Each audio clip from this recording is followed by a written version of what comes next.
Judaism uses hundreds of names to describe God because in Jewish tradition, no single name could possibly contain the mystery and magnitude of God.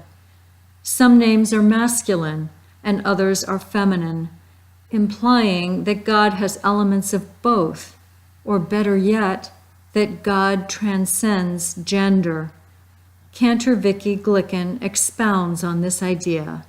So in Judaism, we believe that God is truly beyond a single name and a single dimension. And so there are hundreds of names that we use for God. And the reason for that is because God is truly beyond gender. God is beyond being able to be described by just using a single name or even two names or five names. So there are hundreds of names for God, and some of these names are in the plural, and some of these names are in the singular. Some of these names have qualities which can be described as masculine or male qualities, and some of these are qualities that can be described as feminine qualities. So for example, one of the names of God is Rachamim, and Rachamim literally means compassion, and it comes from the Hebrew word rechem, which means womb. So it's a very it's a name of God that is closely connected to the female body and closely connected to the idea that the source of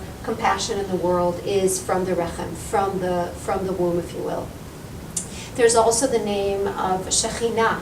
So Shekhinah is literally a feminine name, and Shekhinah actually refers to that aspect of God which is perhaps one of the most mystical, and that which is truly feels the pain of the Jewish people as they are, for example, exiled. So there's a Kabbalistic idea that when the Jewish people is exiled after the destruction of the first temple, or after the destruction of the second temple, that the Shekhinah, the female part of God, is exiled along with them.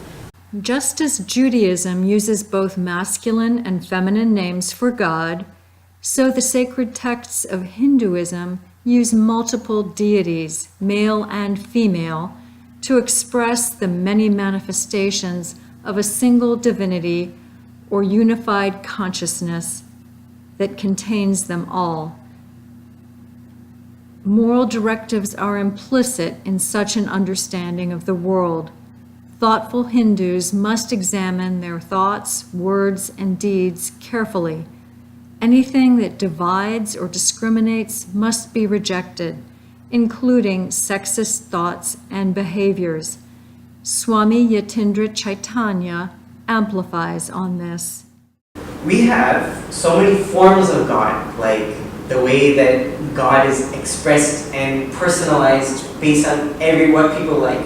There's 33 crore gods. Crore means 10 million. 330 million forms of God that somebody can worship, because everybody's different.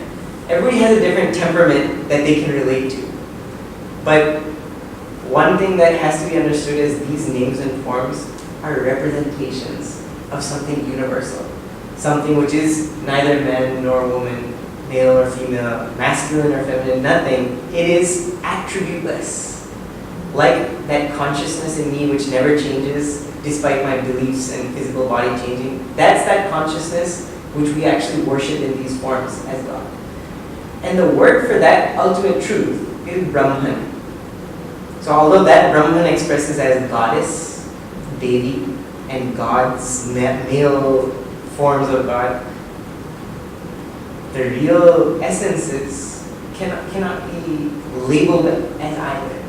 It cannot be limited in that way. So when, and the ideal of Hinduism, what our goal is by studying this philosophy, the ultimate goal of life is to understand I am that.